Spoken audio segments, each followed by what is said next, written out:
Assalamualaikum warahmatullahi wabarakatuh. Selamat datang di channel Kang Slamet. Kali ini Kang Slamet akan membawakan kisah yang berjudul Marta Wangsa.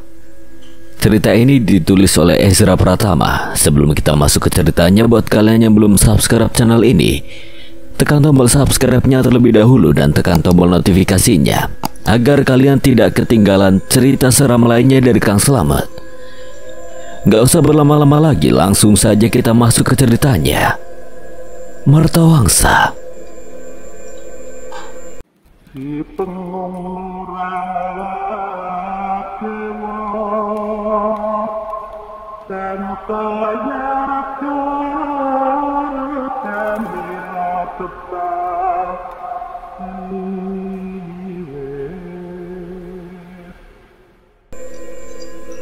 Jadi gimana perkembangan hubungan lu sama Nia? Besok gue tembak langsung orangnya, Will. Mantul Pak Ronald. Mereka tertawa bersama. Willy dan Ronald berbincang ringan di tengah perjalanan pulang hingga tiba di sebuah persimpangan. Nah, gue duluan ya. Hati-hati lu di jalan. Di depan jalannya sepi. Yoi Will, santai aja kali. Lu lupa siapa jagoan karate di kampus? Mending kalau orang biasa bisa dilawan lah. Kalau Will, jangan ngomong sembarangan. Gue ngerasa dari tadi ada yang ngikutin kita. Yo wes, lagian juga cuma perasaan lu doang kali. Gue aja biasa aja. Mencoba menenangkan Ronald setelah sedikit basa-basi, mereka pun berpisah. Ronald berjalan menyusuri jalan yang sepi dan gelap, di mana hanya ada sedikit penerangan karena memang dia tinggal di sebuah desa yang masih tradisional. Tiba-tiba tepat di bawah lampu jalan, ia melihat seseorang yang sepertinya laki-laki sedang berdiri mematung. Orang bukan tuh? Ronald tetap berjalan menyusuri jalan itu dan berusaha menghiraukan orang yang berada beberapa meter di depannya. Tiba-tiba orang itu melakukan gerakan aneh. Dia menari tarian tradisional Jawa dengan lihainya. Ronald makin merasa takut. Ia bahkan ikut terdiam dan tidak berani melangkahkan kakinya. Tiba-tiba lampu yang berada tepat di atas orang itu mati. Dan tidak butuh waktu lama, lampu-lampu itu menyala kembali. Namun anehnya, orang yang tadi sedang menari itu hilang bersamaan dengan matinya lampu tadi. Terdengar suara lonceng dari arah belakang Ronald berdiri. Ia menoleh dan melihat sebuah delman. Delman itu berhenti tepat di sebelahnya. Ngapain malam-malam bengong di tengah jalan, Mas? Nanti kesurupan loh. Ucap Pak supir yang sedang bekerja mengendarai kuda supaya baik jalannya. Anu Pak, tadi ada orang lagi nari-nari di bawah lampu. Mana wong gak ada siapa-siapa tuh, Mas?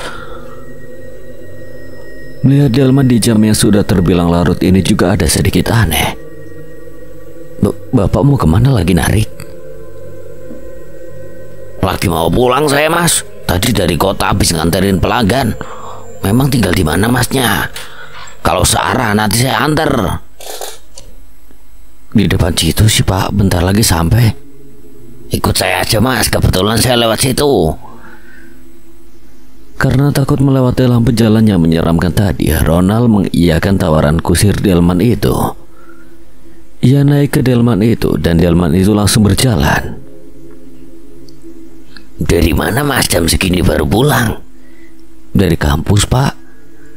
Akhirnya delman itu melewati lampu tempat orang aneh tadi menari-nari. Dingin banget. Iya nih Pak, gara-gara tadi habis hujan. Kirain gara-gara malam Jumat. Hanya tawa yang terlontar dari mulut Ronald. Seketika tidak ada percakapan di antara mereka berdua. Dari mana Mas, jam segini baru pulang? Kan dari kampus Pak, tadi udah nanya. Ada bapaknya pikun ini. Dingin banget. Ronald hanya diam mendengar keluhan bapak itu yang sedang kedinginan. Kirain gara-gara malam Jumat. Hah? Gue kan diem aja. Dari mana Mas jam segini baru pulang? Pak, lagi bercanda ya? Dingin banget. Pak, saya sampai sini aja, Pak. Kirain gara-gara malam Jumat. Pak, saya di sini aja, Pak. Ronald agak sedikit ngegas. Delman itu berjalan agak pelan menurunkan tempo. Kamu udah numpang berisik pula. Penumpang saya yang lain keberisikan. Ronald menengok ke arah belakang dan tidak ada siapa-siapa. Ketika ia menghadap depan kembali, tiba-tiba ia sudah turun dari Delman dengan kondisi basah keringat dan napas ngos-ngosan. Ia kembali berjalan, namun tidak jauh ia berjalan, Ronald melihat orang yang sedang menari. Persis seperti orang yang berada di bawah lampu tadi, namun sekarang wujudnya menjadi jelas. Seorang pria menggunakan topeng bapang. Ronald yang takut mulai berdoa. Tiba-tiba terdengar suara pria sedang bersinden. Di tengah tariannya, tiba-tiba orang itu berhenti dan melihat ke arah Ronald. Saat Ronald mengedipkan mata, lagi-lagi orang itu menghilang. Ronald mencari keberadaan pria itu, namun nihil. Dia tidak menemukan sosok manusia itu. Halo nih gue. Tiba-tiba Ronald mendengar suara napas tepat di samping telinganya. Ia menoleh dan ternyata pria itu ada di sebelahnya. Pria itu melanjutkan syairnya tepat di telinga Ronald.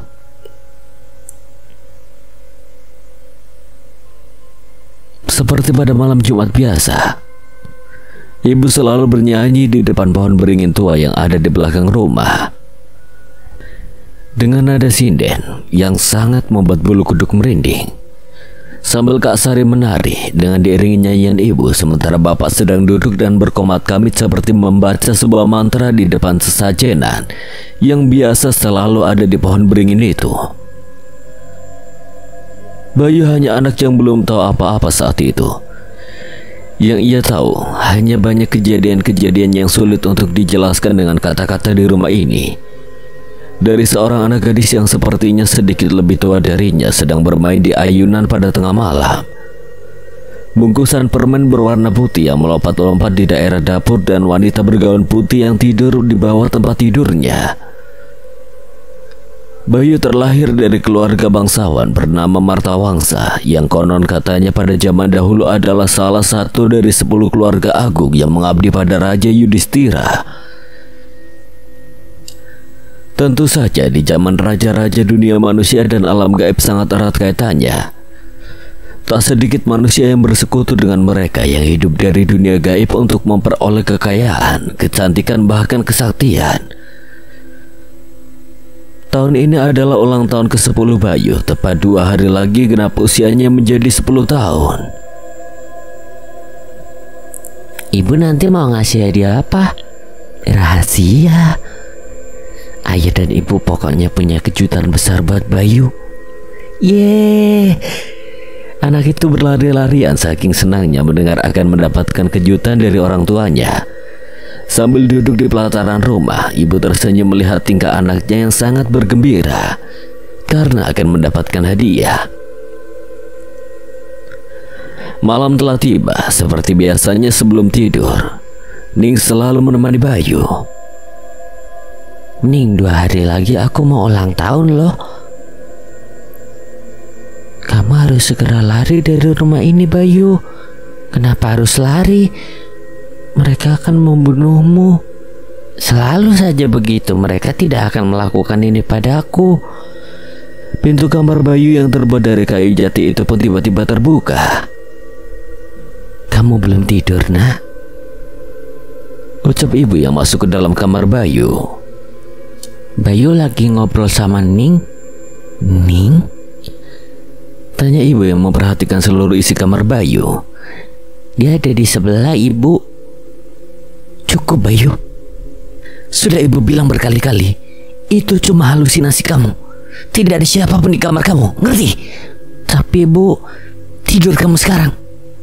Iya bu. Bayu menuruti apa kata ibu dengan wajah yang sedih.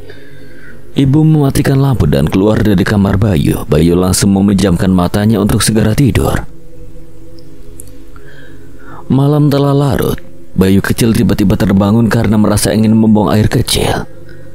Untuk menuju kamar mandi, ia harus berjalan melewati kamar orang tuanya. Ibu gak tega, Pak, ucap ibu dari dalam kamar dengan nada terseduh-seduh. Bayu yang lewat di depan kamar mendengar sedikit percakapan mereka. Ini sudah keputusan keluarga Martawangsa untuk menumbalkan anak terakhir kita saat dia berusia 10 tahun, Bu. Menumbalkan? Batin Bayu kecil tidak mengerti makna dari kata-kata yang ia tidak sengaja dengar.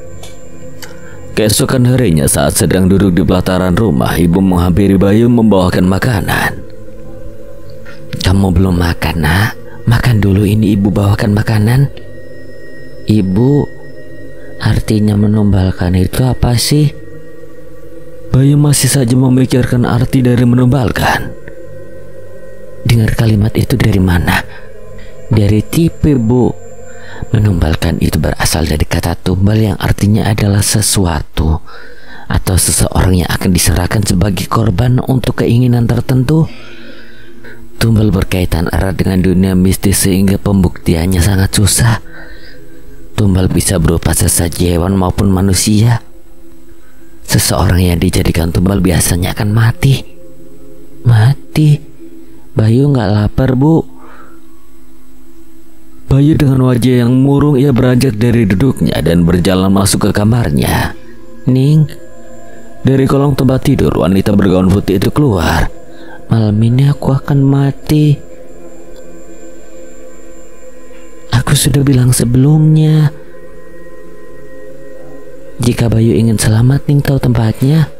Ikut Ning, nanti malam kita akan pergi ke hutan larangan. Hari telah malam. Sehabis makan malam, Bayu segera kembali ke kamarnya dan keluar melalui jendela kamar. Ia pergi mengikuti Ning menuju gerbang belakang.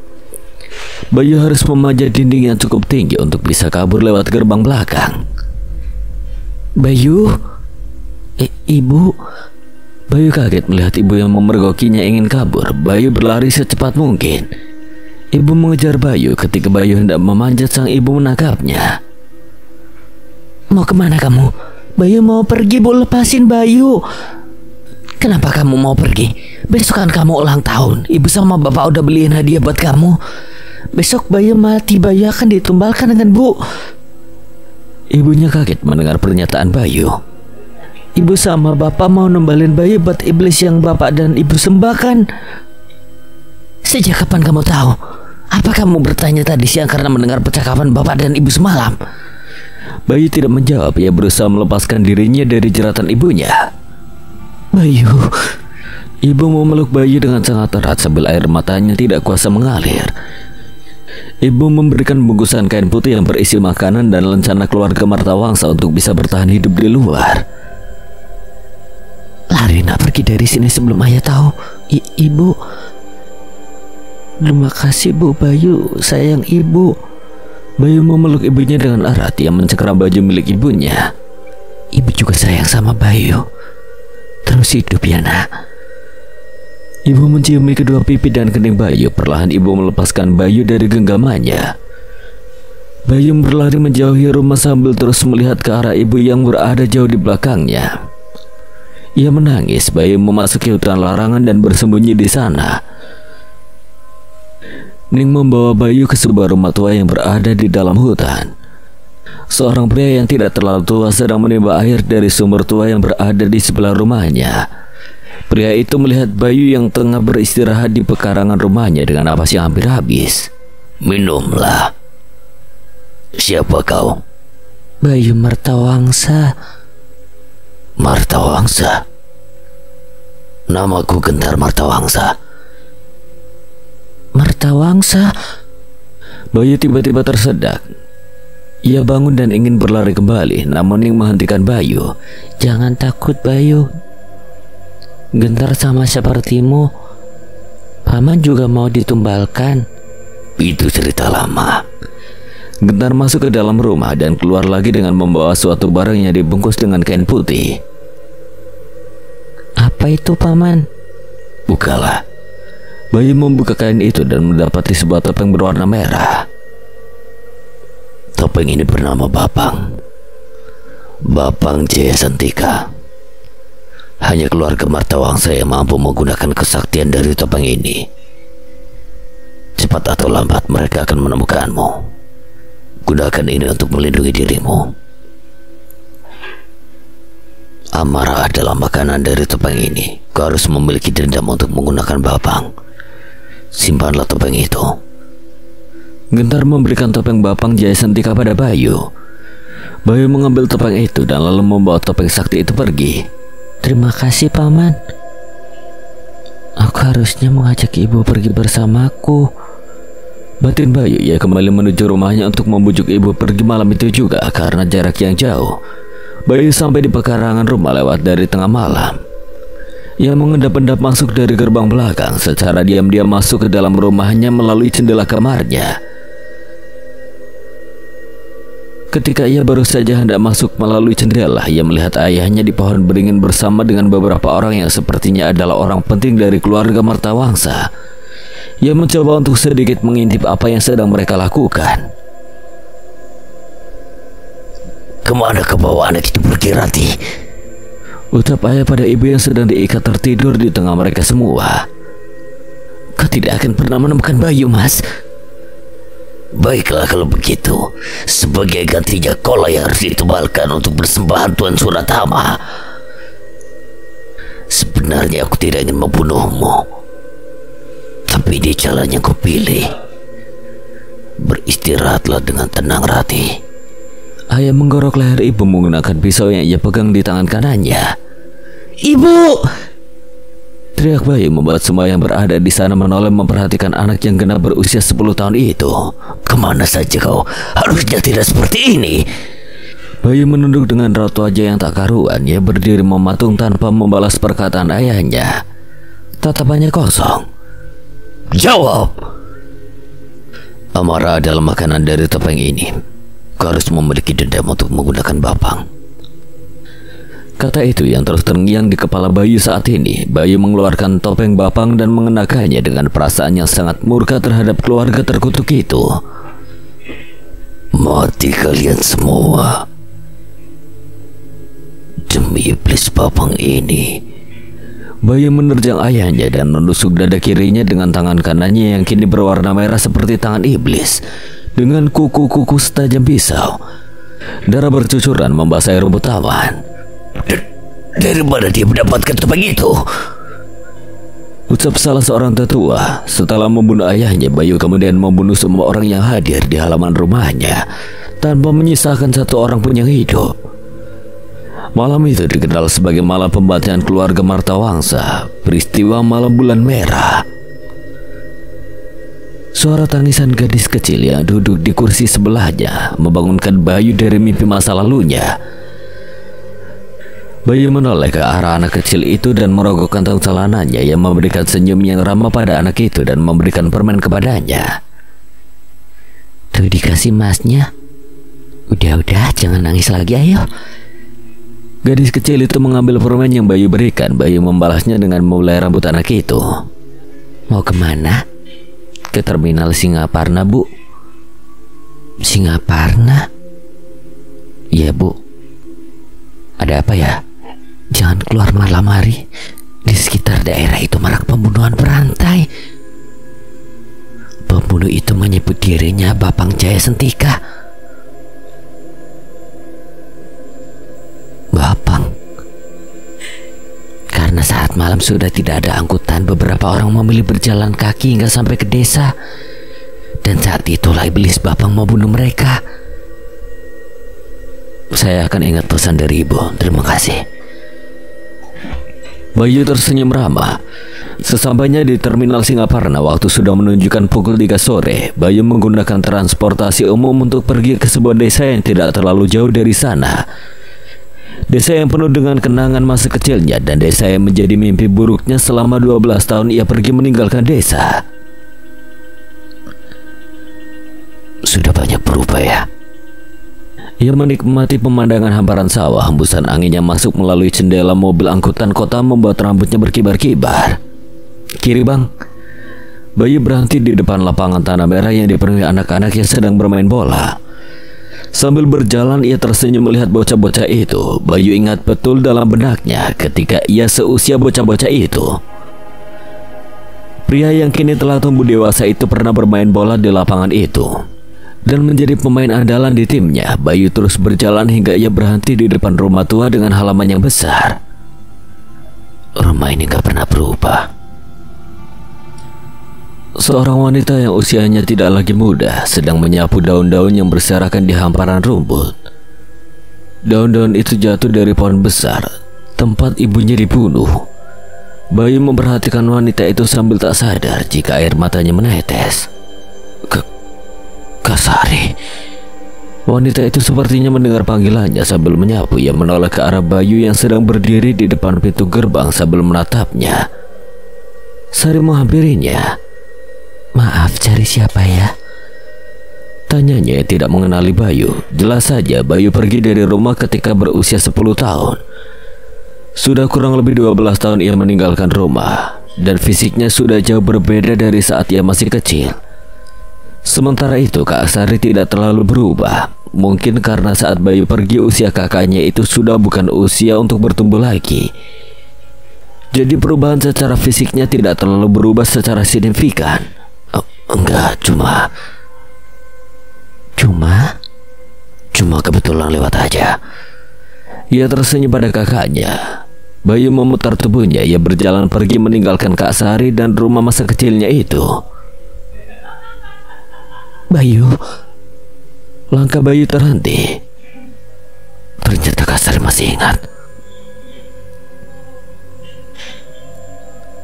Batinnya sambil menoleh ke belakang. Seorang anak kecil keluar dari rumah. Ia berlari ke arah Sari. Sari menggendong anak itu. Bayu, mau kemana kamu? Rupanya itu adalah anak dari Sari. Wanita itu menamai anaknya dengan nama adiknya yang hilang bersamaan dengan kematian kedua orang tuanya. Bayu melanjutkan langkahnya. Ia beristirahat di sebuah pendopo yang tidak jauh dari sana. Kira-kira 35 menit ia tertidur. Ketika ia bangun, matanya mendapati sosok nenek tua duduk di pendopo yang sama dengannya. Sontak Bayu menatap nenek itu. Hari sudah hampir malam. Bayu hanya diam tanpa ada kata yang terucap dari mulutnya. Kamu bukan penduduk sini kan? Kalau kamu penduduk sini, kamu gak akan ada di luar ketika matahari telah turun. Nenek itu beranjak dari duduknya. Ia pergi meninggalkan Bayu. Bayu juga segera beranjak. Ia berjalan menuju arah hutan larangan. Namun ketika matahari telah benar-benar tenggelam, hawa di desa membuatnya merinding. Sebab perasaan yang sudah lama ia tidak pernah rasakan. Perasaan takut. Ia menatap tajam ke arah utara desa. Hei, Mas. Panggil seseorang yang membuyarkan fokus Bayu. Ia menoleh ke arah orang itu. Kak Sari. Kita kenal, ucap Sari sambil berusaha mengingat-ingat. Tiba-tiba Sari terlihat panik. Ya seperti mencari sesuatu. Cari apa? Lihat anak kecil lari ke sini gak? Anak kecil? Dari ekspresi Bayu, Sari menyimpulkan bahwa anaknya tak berlari ke arah sini. Ia langsung berlari dan mencari anaknya yang pergi entah kemana. Tiba-tiba saja Bayu mengingat nasihat dari nenek tua tadi. Merasa ada yang tidak beres dari arah utara. Ia justru berjalan ke tempat yang memiliki hawa mengerikan itu. Desa ini seperti desa mati. Tidak ada seorang pun yang berlalu lalang. Padahal ini masih terlalu dini untuk menutup pintu rumah mereka. Padahal dulu Bayu sering bermain dengan teman-temannya ketika malam tiba. Suara lonceng itu membuat Bayu menoleh ke arah belakangnya. Sebuah delman berhenti di depannya. Mau kemana, Mas? Tanya Pak Kusir yang sedang bekerja mengendalikan kuda supaya baik jalannya. Bayu hanya menunjuk ke arah utara. Namun delman itu menawarkan tumbangan karena ia melaju sejalan dengan arah yang Bayu tuju. Tanpa pikir panjang, Bayu menaiki delman itu. Entah Bayu hanya melamun di atas delman itu hingga sosok anak kecil dari arah kanan berlari ke arah jalur delman. sontak membuat Bayu menoleh ke arahnya, namun bukannya semakin memperlambat lajunya, delman itu malah mempercepat lajunya. Ngetan iki. Berhenti, Pak. Namun Pak Kusir tidak mendengarkan, sontak membuat Bayu maju ke depan dan merebut kendali kuda yang menarik tali pegangan kuda. Tapi Bayu sangat terkejut, kuda itu tidak memiliki kepala. Kamu ngapain? Ucap Pak Kusir yang mukanya sangat berantakan itu. Bacot. Bayu melompat dari delman dan menarik anak yang sedikit lagi terhantam laju kuda. Bayu. Sari berteriak yang berada tidak jauh dari sana. Ia berlari ke arah anaknya dan adiknya. Ia memeluk anaknya dengan erat sambil menangis. Hampir saja anaknya menjadi bubur manusia. Terima kasih ya, Mas. Sama-sama, Mbak. Tiba-tiba Bayu menghentikan kalimatnya. Ia menatap seseorang yang berada di bawah lampu sorot tak jauh dari mereka. Orang itu mengenakan topeng dan ia sedang menari di bawah lampu. Bapak. Sari gemetar mendekap puteranya. Jadi itu bapang-bapangan karet yang dibicarakan orang-orang. Kau sudah merebut ayah, ibu, dan Bayu. Jangan rebut keluargaku lagi. Teriak Sari pada bapang palsu itu. Ibu? Bukannya ibu dibunuh oleh ayah? Keluarga brengsek ini pasti menutupi kematian ibu dan melimpahkan semuanya pada Bapang. Orang ini adalah utusan keluarga untuk meneruskan rantai kebohongan. Bayu menoleh ke arah orang bertopeng itu, tetapi sosoknya menghilang. Ia mencari sosok itu ke segala arah. Tumenggung. Batinnya yang mengingat sosok Dirga Martawangsa yang bisa menghilang ke sana sini menggunakan kemampuan Tumenggung. Kepala Bayu seperti dihantam dengan batu dari arah belakang. Sontak membuatnya hilang keseimbangan dan jatuh. Sari berteriak. Orang bertopeng itu menatap ke arah Sari dan bersiap menyerang. Ketika ia hendak menghajar Sari dan anaknya, tangan orang itu terhenti. Apakah salah satu dari orang-orang itu? Tanya Bayu lirih sambil menahan serangan orang bertopeng itu. Orang itu hanya diam tak menjawab. Apakah salah satu anggota Dasamuka? Orang itu agak terkejut. Dari gelagatnya, orang ini bukan Martawangsa. Dia berusaha membunuh Kak Sari yang juga seorang Martawangsa. Orang itu memandang Bayu dan mundur beberapa langkah. Ia tertawa terbahak-bahak. Aku itu bapak sang pembantai. Bayu melirik ke arah kakaknya yang takut setengah mati. Ia mendekap anaknya yang sedang menangis juga. Bayu hanya terdiam, lalu menoleh ke arah orang bertopeng itu dengan tatapan membunuhnya. Yang mengeluarkan topeng dari balik jaket kimono birunya. Biar kutunjukkan siapa itu Bapang Jaya Sentika. Setelah memakai topengnya, tangan Bayu mulai berubah warna. Kedua pergelangan tangannya kini berwarna merah dan memiliki kuku-kuku yang tajam.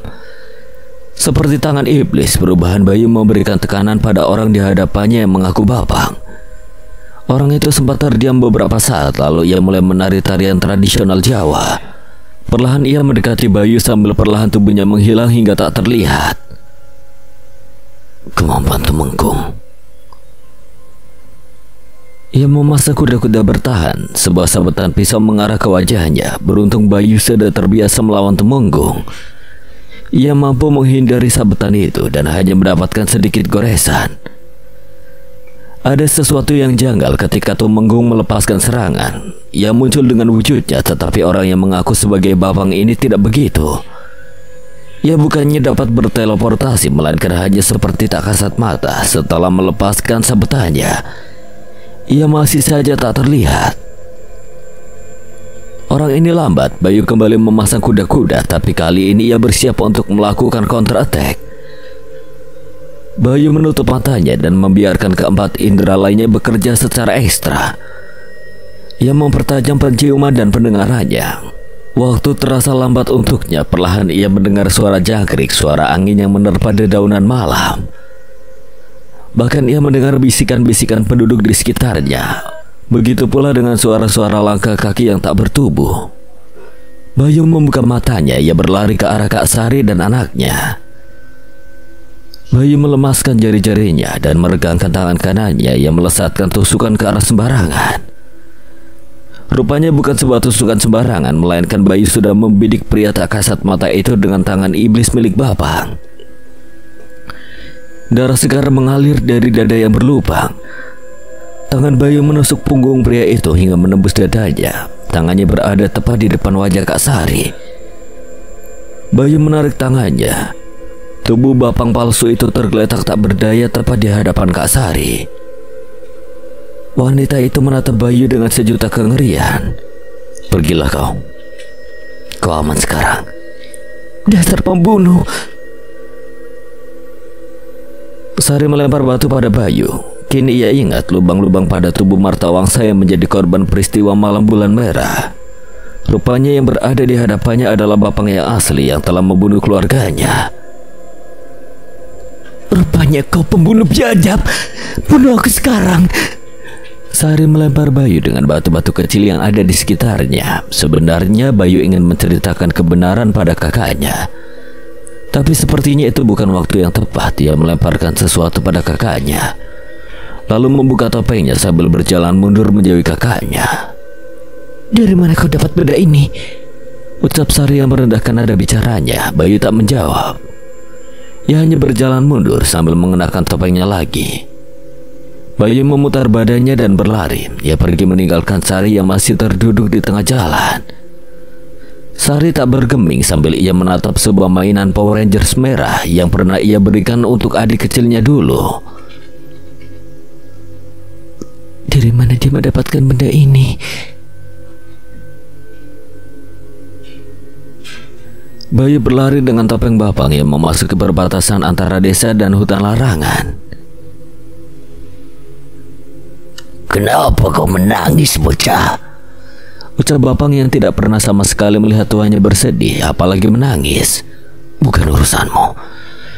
Bayu memasuki area hutan. Ia berjalan mencari sebuah rumah. Ya, rumah milik Gentar Martawangsa. Orang yang memberikannya topeng Bapang sekaligus gurunya. Di tengah jalan, Bayu tak sengaja menendang benang yang diikat dari satu pohon ke pohon lainnya. Getaran benang itu membuat sebuah lonceng berbunyi. Sebuah anak panah melesat ke arah Bayu, tapi ia dapat menghindari anak panah itu. Sebuah tepuk tangan dihadiahkan untuknya yang mampu menghindari anak panah itu. Tak jelas sosoknya. Gelap malam membuat Bayu tidak dapat melihat wajah orang itu. "Lama tak berjumpa, Bayu." Guru Gentar masih saja gak berubah, suka pasang perangkap gak jelas.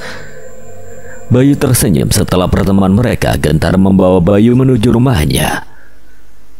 Mereka banyak membicarakan hal-hal yang Bayu alami sewaktu pergi merantau. "Jadi bagaimana peti hitam?"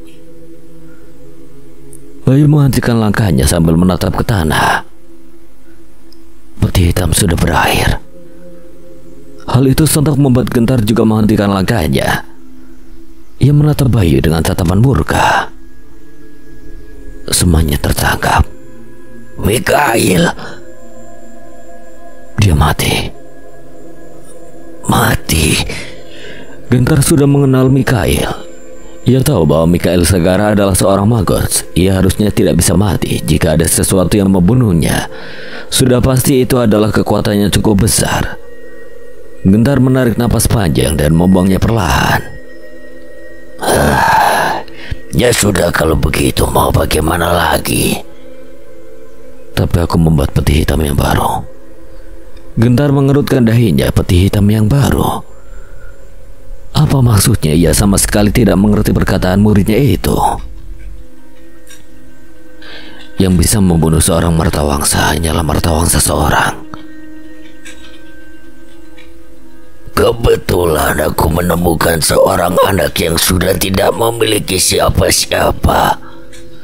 Ajak dia bergabung.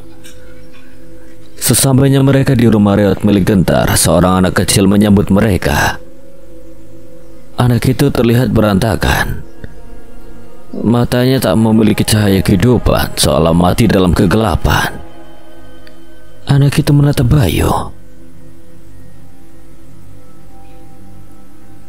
Jadi kenapa kau pulang? Saya menemukan celah masuk ke dalam Martawangsa Corp. Oh ya, ku dengar Jambrong kalah. Gentar menatap 10 foto yang terpampang di dinding. Ya, ia menatap Gentar yang sedang mencoret foto Jambrong. Total ada 2 gambar yang telah dicoret. Jadi mana topeng Sabrang? Sabrang jatuh ke tangan Martawangsa Frinza. Frinza, rebut kembali bunuh orang yang bernama Frinza itu. Frinza cukup kuat. Dia bahkan menduduki posisi kelima dalam urutan 10 Martawangsa terkuat, melampaui beberapa orang Dasamuka. Dasamuka adalah julukan untuk 10 tertinggi keluarga Martawangsa sekaligus para pengguna topeng iblis. Frinza tanpa topeng bisa menduduki urutan kelima. Ia adalah salah satu anak berbakat dari 4 anak Martawangsa Broto, pemimpin keluarga Martawangsa saat ini. Untuk itulah anak ini akan ikut bersamamu.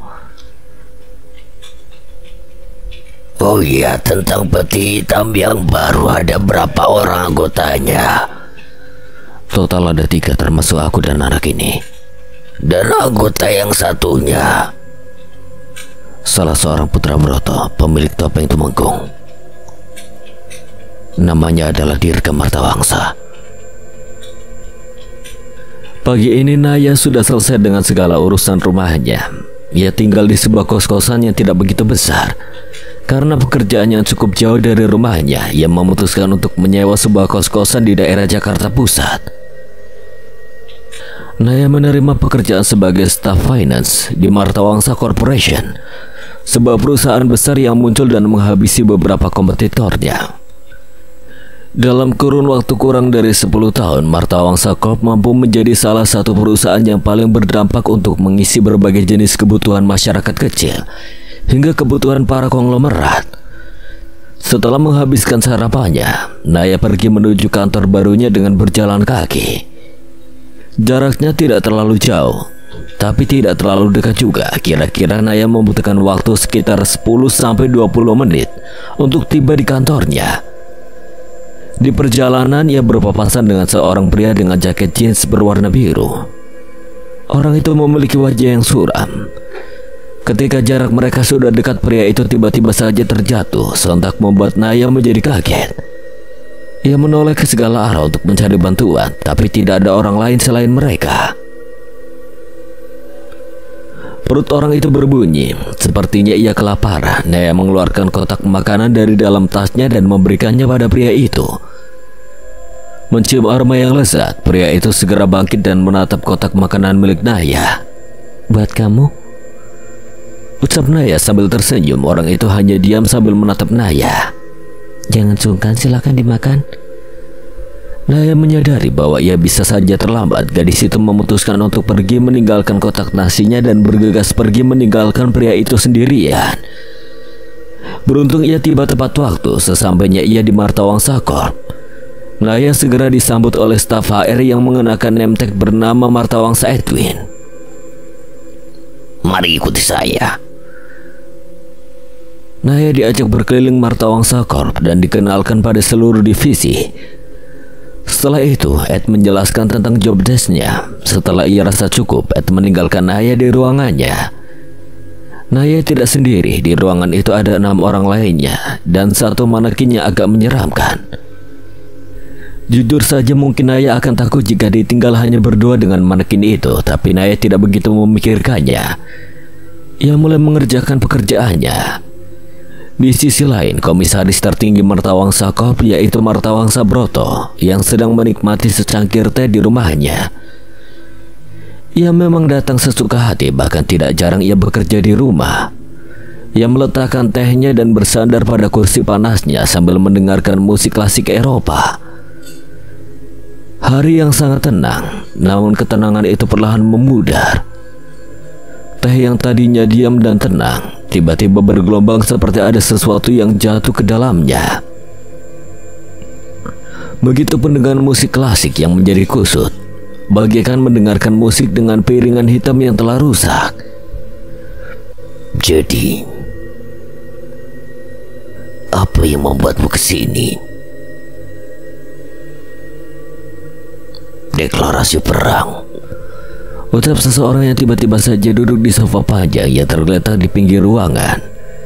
Entah ia dari mana.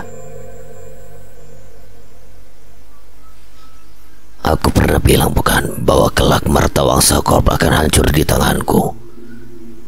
Jangan lupakan itu, Patua sialan. Bersiaplah, hari itu semakin dekat. Lupakanlah ibumu telah menggantikanmu sebagai tumbal. Semua sudah berakhir, tidak perlu ada darah yang tumpah di keluarga kita lagi. Tidak. Ini baru saja dimulai. Broto menoleh ke sofa itu. Tidak ada siapapun di sana. Pria itu telah pergi tanpa Broto sadari. Broto segera beranjak dari duduknya. Ia mengambil jas hitam miliknya dan memakainya, kemudian berjalan pergi. Sebelum pergi, Broto mencari dompet miliknya dan tidak berhasil menemukannya. Ia menyadari satu hal, menghilangnya sosok pria misterius tadi bisa jadi penyebab hilangnya dompet itu. Anda kurang ajar. Sementara itu, Dirga sedang duduk di warung makan. Ia membuka dompet yang baru saja ia ambil. Dari sinilah deklarasi perang kita, Patua. Kak, manekin itu memang harus ada di sini apa gimana ya, Kak? Tanya Naya pada salah seorang seniornya. Manekin? Hal itu sontak membuat seluruh penghuni ruangan saling bertatapan. Ya, itu emang harus ada di sini, katanya si jimat atau apalagi tuh. Timbal salah seorang senior. Bukan hanya itu manekin yang Naya lihat ketika ia pergi ke toilet. Naya juga melihat manekin itu, dan ketika ia pergi ke kantin serta saat keluar gedung untuk mengambil cemilannya, ia pesan menggunakan ojek online. Naya juga melihat manekin serupa, padahal saat ia datang tidak ada barang seperti itu di sepanjang lorong koridor. Suasana agak berubah. Para senior tampak sangat serius bekerja. Tidak ada dari mereka yang berbicara atau bercanda. Padahal sebelumnya ada saja yang mereka bicarakan. Keheningan ini tampak begitu aneh, seolah ada sesuatu yang membuat mereka diam. Aku ke toilet. Naya beranjak dari duduknya dan keluar dari ruangan. Namun lagi-lagi ia merasa takut pada manekin-manekin itu. Naya memutuskan untuk kembali ke ruangannya. Ini udah berapa tahun sih? Ucap salah seorang senior dari dalam ruangan. Dengan munculnya manekin itu, berarti udah kena penginjak 3 tahun. Di sini emang katanya tiap 3 tahun sekali bakal ada yang mati buat perusahaan. Ucap mereka semakin berbisik, tetapi Naya masih saja bisa mendengar mereka. Dan orang yang mati adalah orang yang melihat sebuah manekin aneh. Jantung Naya seakan berhenti berdetak. Ia berusaha mencerna omongan para seniornya. Hah? Masa gue kan baru aja kerja?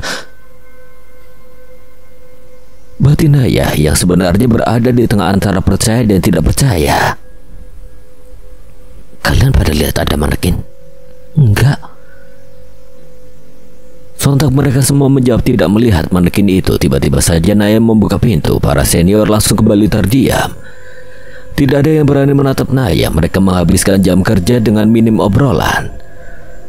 Sepulangnya mereka, Naya berusaha mendekati seorang senior. Mbak Mega, tunggu.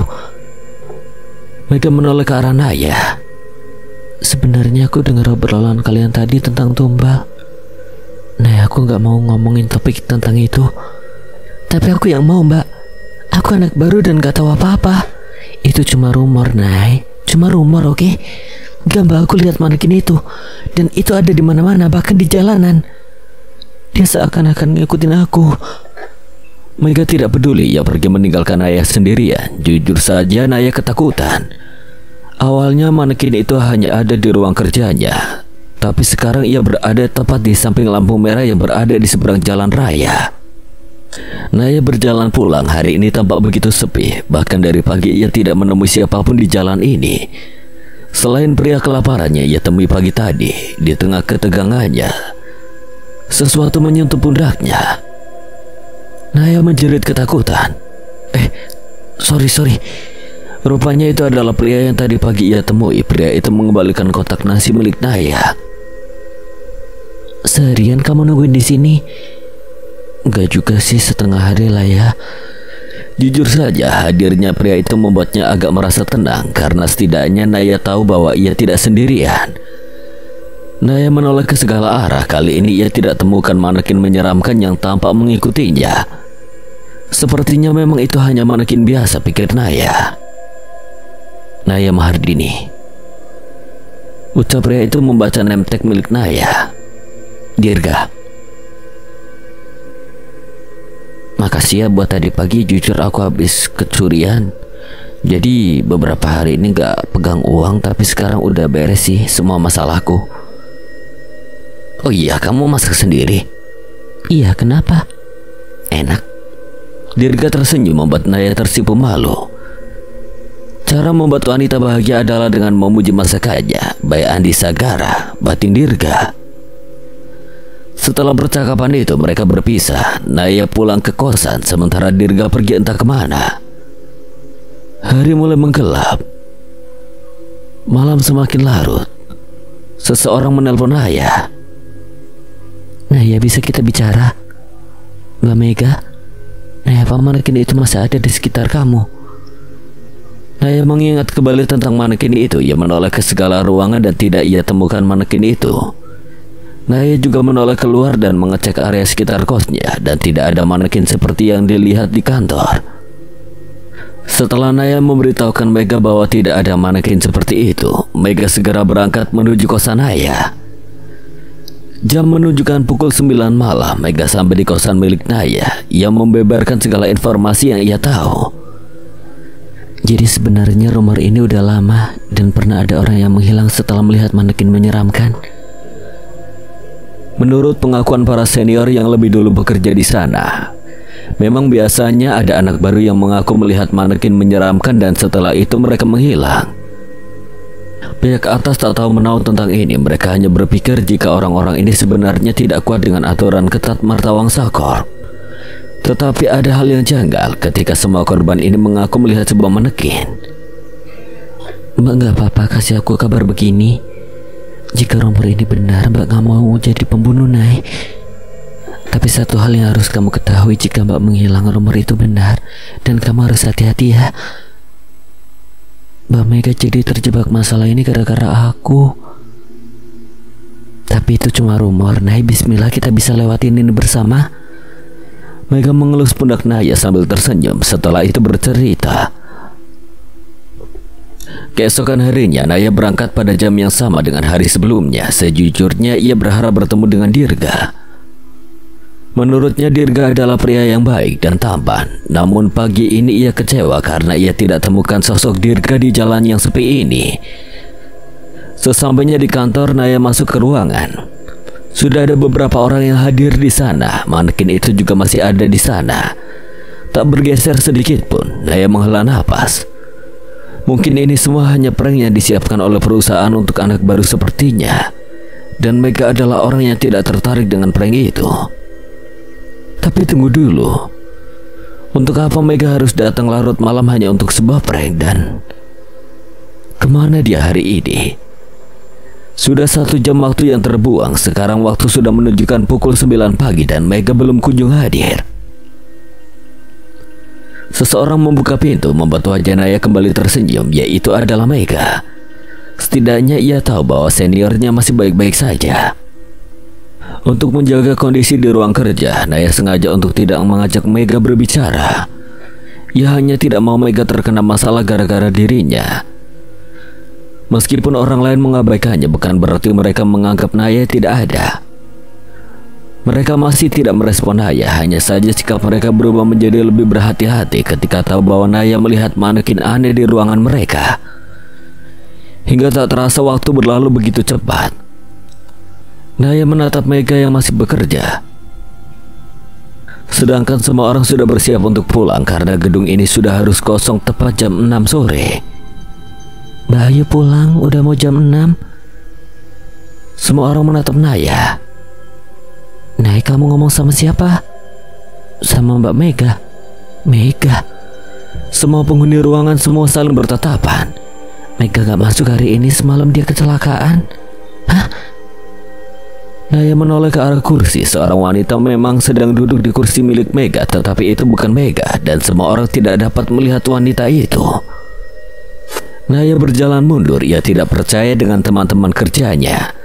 Ia mundur hingga menabrak manekin yang menyeramkan itu. Seingatnya manekin itu posisinya selalu menghadap kursinya. Tapi kali ini boneka itu menghadap ke arahnya. Menyadari ada pergerakan dari manekin itu, Naya mengambil tas dan berlari keluar gedung. Jadi apa yang kau lakukan di sini? Sekedar menyapa sekaligus deklarasi perang.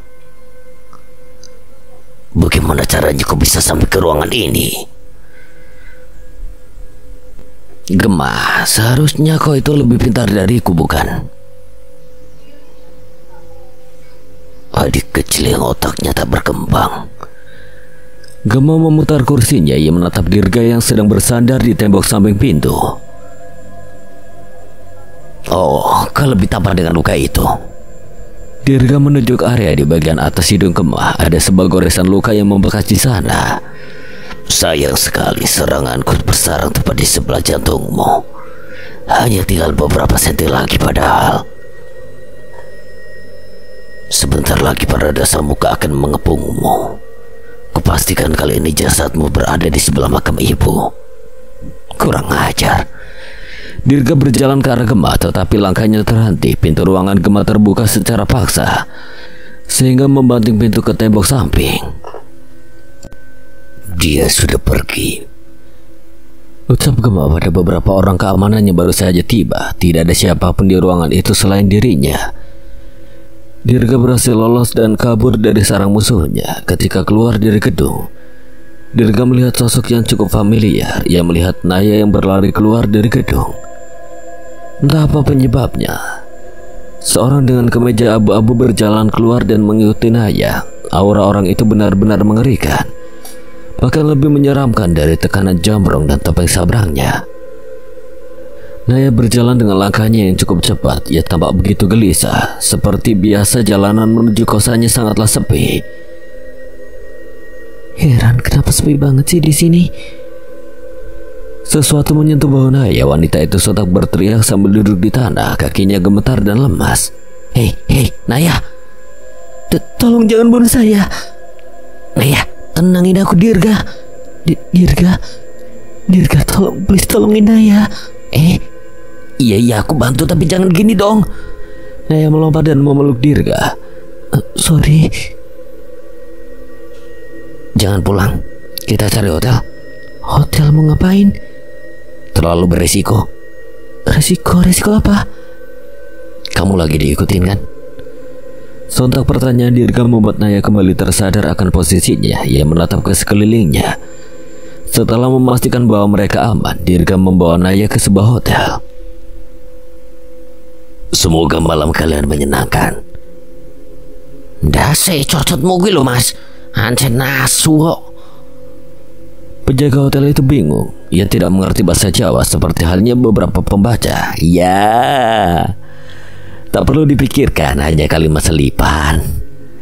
Dirga dan Naya masuk ke sebuah kamar. Dirga menatap keluar jendela. Pria berkemeja abu-abu sedang bersandar di tembok trotoar jalan sambil menghisap rokoknya.